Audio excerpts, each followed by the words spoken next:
Raider Nation, what's going on? You're watching the Raiders Report, and coming up here on today's show, we're going to get into some potential cut candidates before June 1st. Now, if you guys are trying to cut down the waistline because beach season is here, Panda Supps is hooking up Raider Nation. 35% off. Use code Raiders. PandaSupps.com. I have coming up here some of the new products that I think you guys would like to get your hands on, some suggestions to help thin up yourself a little bit, so don't worry, we got that coming up. But before I tell you the 10 guys that I believe that the Raiders could potentially cut, why don't you go down to the comments section right now. It's what makes the Raiders Report it makes it what it is, a two-way collaboration. So what I want you to do is name a player that the Raiders should go ahead and cut. Go down in the comments section and let me know, because the order of players that I have here are based on how much money that they're going to make in 2022. So we got the bigger contracts, and then we will go down to the lower contracts. The first player coming up here on the Raiders Report is Clelin Ferrell. Ferrell is scheduled to make $9.98 million in 2022, and if he's cut, the Raiders save a total of $0, and it's going to cost them $9.98 million in dead cap. Well, you know the Raiders have already declined his fifth-year option. Ferrell has never been worth the 4th overall pick in the 2019 NFL Draft. But you have to consider the fact of, because I know a lot of people are going to say, cut Cleve. You can either have Clelin Ferrell and pay him $9.98 million, or you can cut Clelin Ferrell and not have the $9.98 million. It's like going out, buying a car, and not being able to drive it. For that reason, I would like the Raiders to keep Cleve. The next player coming up here is Denzelle Good, and it's not because I don't like Denzelle. It's because when you look at a lot of the moves that the Raiders made on the offensive line, it's kind of why I'm going this route. Good's going to make $3.71 million this season. And if you cut him, you can save his entire contract. He did tear his ACL in the season opener last year. He's already passed his physical, and from what I've been told, he's about 95% healthy as it stands right now. However, you're bringing a new head coach, you're bringing a new regime, you're bringing a new offensive line coordinator. They don't owe Denzelle Good anything. And the fact that they drafted Dylan Parham in round 3, pick number 90, the fact that they've already brought back Jermaine Illuminor, the fact that they've brought back Brandon Parker, those are guys that they have already connections with. I believe that they're going to try to stay connected with Alex Leatherwood because contractually obligated to, they have to. Also with Andre James. I don't know if he's going to be your starting center. I think Parham ends up being your starting center, but because of his contract, it makes it a lot more difficult to move on from. The easiest contract to move on from is, in fact, Denzelle Good. Now, if they do move on from Cleve, if they move on from Denzelle Good, man, we're going to be making a video about it. That I can promise you. So if you haven't already, hit the subscribe button. We are less than 50 subs away from 114,000. So it takes less than 5 seconds to hit that subscribe button. And the coolest part is this. If you don't like the show, you can unsubscribe. It doesn't cost a thing. But I will promise you this. If you subscribe to the show, you will know more about the Raiders than you ever have known before. Let's go to the next player here. And this is, I know, a little bit of a surprise to some people. But there's always surprise cuts. Trayvon Mullen going to make $3.36 million this upcoming season. If he's cut, it saves the Raiders $2.54 million. He had surgery on May 3rd for a toe, and he missed 12 games last season. The reason why he makes my list here is not because that he's not a good player. We know Trayvon Mullen can be a good corner. It's the injuries. The injuries are starting to pile up here a little bit, and if the Raiders decide that they want somebody like James Bradberry and they go ahead and they bring him in, I could also understand Trayvon Mullen being like, hey, man, I don't want to be here. I'm not going to play, so trade me. The Raiders probably wouldn't be able to trade him because if a team knows that you can't trade him, then you just end up cutting him. I want the Raiders to keep him on the team, but if the Raiders and their staff aren't 100% confident that Mullen's going to be healthy, do you just decide to take that $2.54 million, you save it, and invest it in other areas? Because one player that I know the Raiders are confident in is Anthony Avery. When you look at the contract, 1 year, $4.5 million coming out from Baltimore. He's also has some connections there with Bud Ryan, and I know for a fact that they like him a lot.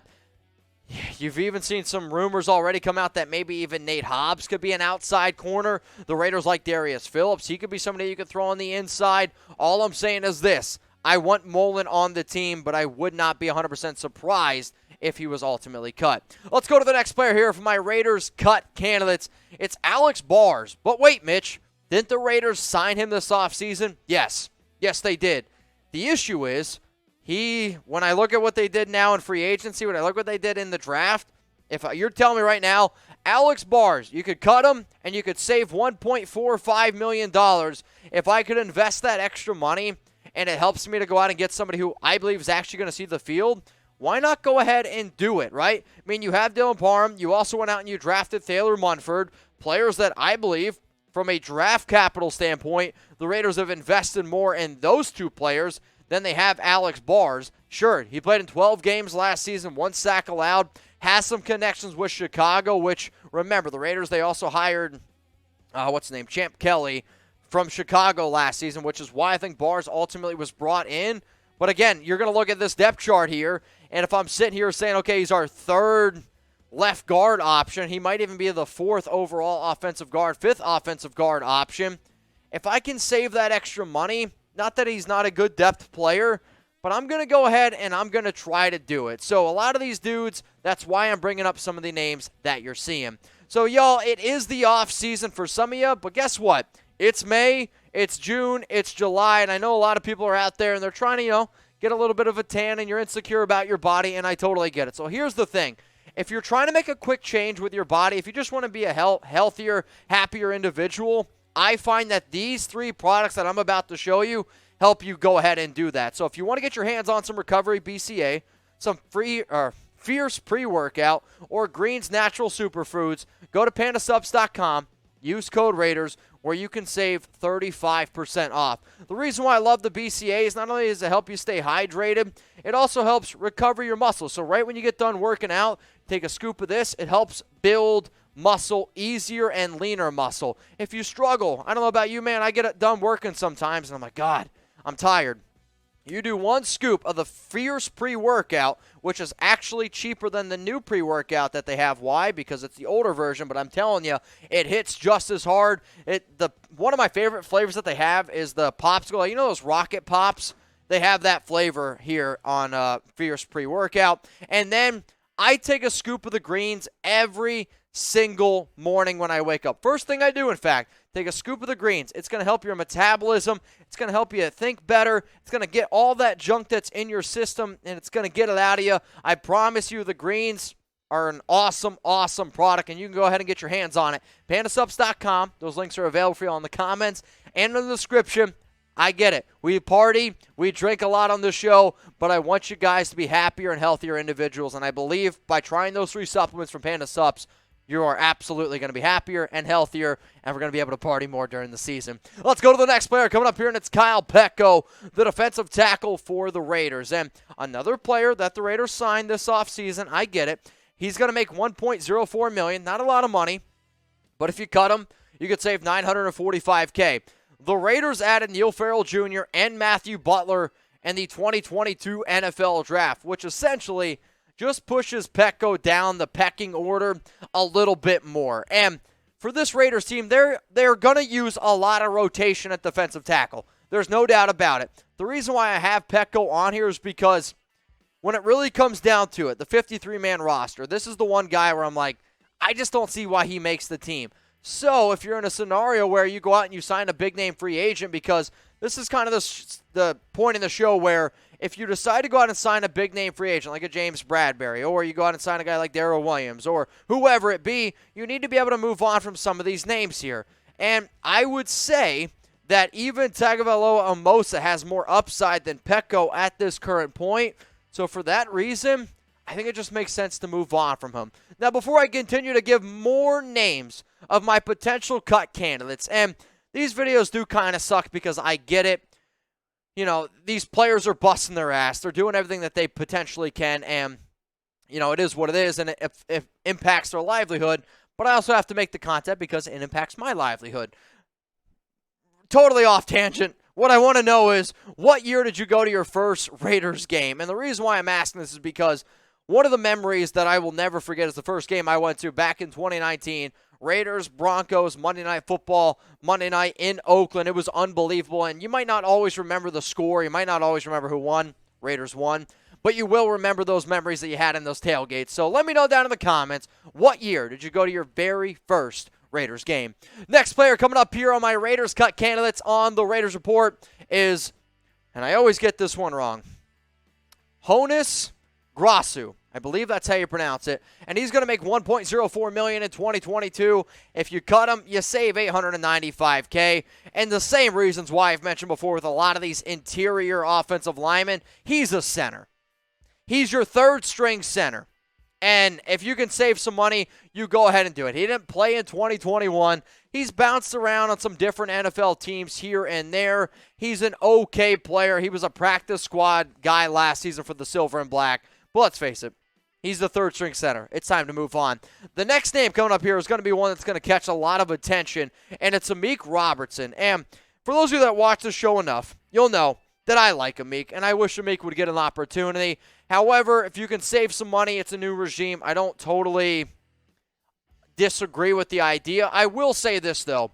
I would give Amik a legit shot. He was drafted in the 4th round out of Louisiana Tech in 2020. Paul Gunther is a shitty defensive coordinator. Everyone would agree with that. Type FPG. And I don't think that Amik got a fair shake. And then not only on top of that, you had 2020 with COVID, and then you bring in a brand new defensive coordinator, Gus Bradley, who used his own players. I want to see Amik, with good coaching, just given a shot, because I watched the tape. Amik can play in the nickel. He needs to learn his assignments a little bit better, but I believe he's good enough to get it done. But I also understand new regime, new players coming in, and if Amik can't cut it, then guess what? Then he can't cut it. And that might be the case, and that's totally fine. And when you look at certain players like Sam Webb, Darius Phillips, they might steal reps ultimately from Amik Robertson. So here's my next question, y'all. Do you guys like brunch? And I'm a big How I Met Your Mother fan, and I'll never forget that, brunch is for couples only. And maybe it is. That's fine.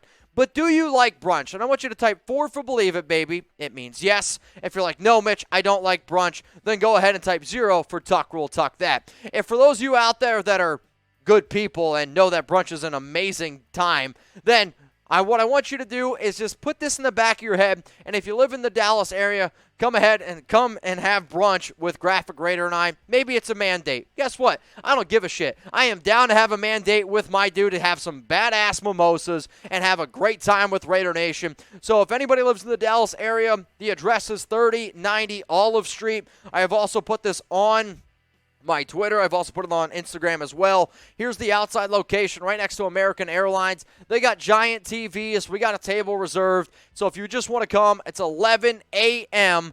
And we're just going to sit there, party it out, have a good time, talk Raiders, do some collabs with Graphic Raider and I. I hope to see you there on Saturday, May 14th at 11 a.m. Let's go to the next one. Coming in here, it's Jackson Barton. Another player, if you cut him, you save $965K. The fact that the Raiders re-signed Brandon Parker and Jermaine Illuminor, I don't think is good news for Barton. I will say the fact that he is 6'7", 300 pounds. Usually Carmen Brasillo likes to work with these type of offensive tackles.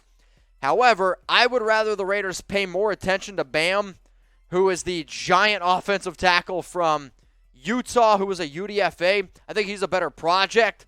But for Barton, I wouldn't be surprised. Next player coming up here is Sutton Smith, the fullback. The Raiders aren't going to carry 2 fullbacks. I could see them carrying 6 running backs in total because that's how many the New England Patriots carried last season, one of those being the fullback position. It's just you already have Josh Jacobs. You already have Kenyon Drake. You have Zamir White, Brandon Bolden, and then you have Jacob Johnson. Sorry, it's not going to be Sutton Smith who's going to be the other player. It's going to be a battle between Amir Abdullah, Britton Brown, Sincere McCormick.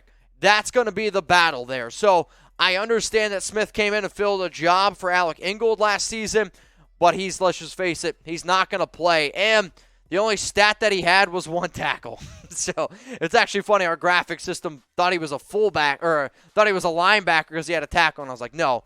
He's a fullback. We do have a few more names to get to. One more name. But always remember, guys, you can hit me up on IG. You can hit me up on Twitter at Mitchell Renz 365. If there's any names that I forgot, I would appreciate it. And the more and more I grow on social media, the more and more it helps me grow this show here on YouTube. The final name is Dylan Stoner. I know, it breaks my heart. I wanted 420 jersey to happen, but I don't think it's going to happen. You can save essentially his entire contract, $825,000, and we just have to be honest with ourselves. Dylan Stoner was a fun story. Great last name. Good UDFA from Oklahoma State last year. The Raiders improved their wide receiver room, right? We know that. Not only did you go out and get Devontae Adams, you went out and you got Matt Collins. You went out and you got Demarcus Robinson. The Raiders, I also like Trey Turner, who's a new UDFA. This new Raiders regime doesn't owe Stoner anything. So for all of those reasons, I would be shocked if this guy ended up making the roster. And if you're telling me I can save $825,000, you make the move. And if you're trying to clear an extra spot for somebody like a James Bradberry, like a Darrell Williams, or any other big-time free agent that the Raiders bring in, Stoner's a name that would not surprise me at all. So here again are the top 10 Raiders cut candidates that I have come up with for all of y'all. But as always, this show is not about me. It is about the nation. So if you want to take a screenshot of this, post it on Instagram, post it on Twitter, I would definitely appreciate it. Now, if you like this video, I'm going to let you guys decide.